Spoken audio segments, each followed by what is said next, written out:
এবার নামাজ নিয়ে চাঞ্চল্যকর তথ্য দিলেন একদল বিজ্ঞানী। নামাজে করা প্রত্যেকটি কার্য মানবদেহের জন্য অধিক উপকারী বলেছেন তারা। নামাজ পড়লে শরীরের মধ্যে কী ধরনের পরিবর্তন আসে, কেমন থাকে আমাদের রক্তের চাপ, কি পরিবর্তন আসে আমাদের মস্তিষ্কে, সে সকল বিষয় নিয়ে তারা একটি বিবৃতি পেশ করেছে। এবার নামাজ আদায়ে শারীরিক ও মানসিক উপকারিতার কথা উঠে এসেছে বৈজ্ঞানিক গবেষণায়। ইসলাম ধর্মের অনুসারীদের জন্য প্রতিদিন 5 ওয়াক্ত নামাজ আদায় করা ফরজ। এটি মহান আল্লাহ তাআলার নির্দেশ। এই বিধান লঙ্ঘনে রয়েছে কঠোর শাস্তির ঘোষণা। অথচ নামাজ পড়লে মানুষের শারীরিক ও মানসিক অনেক উপকারিতা সাধিত হয়। যুক্তরাষ্ট্রের এক গবেষণায় এমন তথ্য উঠে এসেছে। যুক্তরাষ্ট্রের বিল হ্যাম্পটন বিশ্ববিদ্যালয়ের একদল গবেষক জানিয়েছেন, নিয়মিত 5 ওয়াক্ত নামাজ পড়লে সুস্থ থাকা যায়। নামাজ পড়ার মাধ্যমে মানুষ শারীরিকভাবে সুস্থ থাকতে পারে।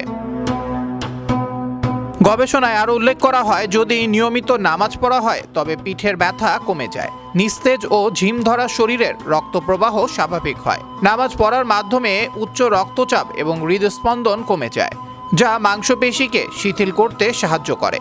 গবেষণায় দেখিয়েছেন, যদি কেউ যথাযথভাবে রুকু করতে পারে তাহলে তার পিঠের ব্যথা থাকবে না।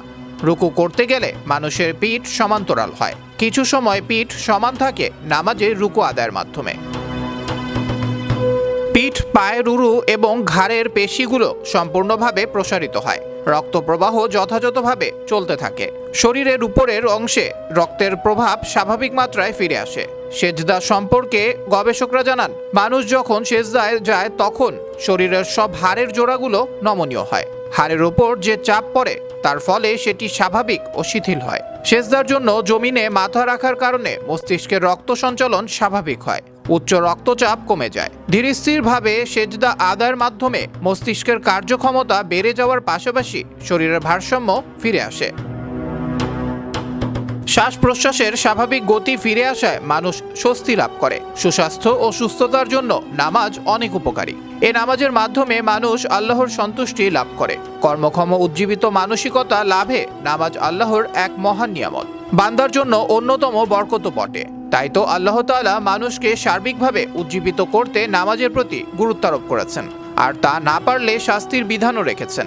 নামাজ প্রত্যেকটি মুসলিমের জন্যই উপকারী এবং বর্তমানে বিজ্ঞানও নামাজ পড়ার ফজিলত সম্পর্কে আলোচনা করেছেন।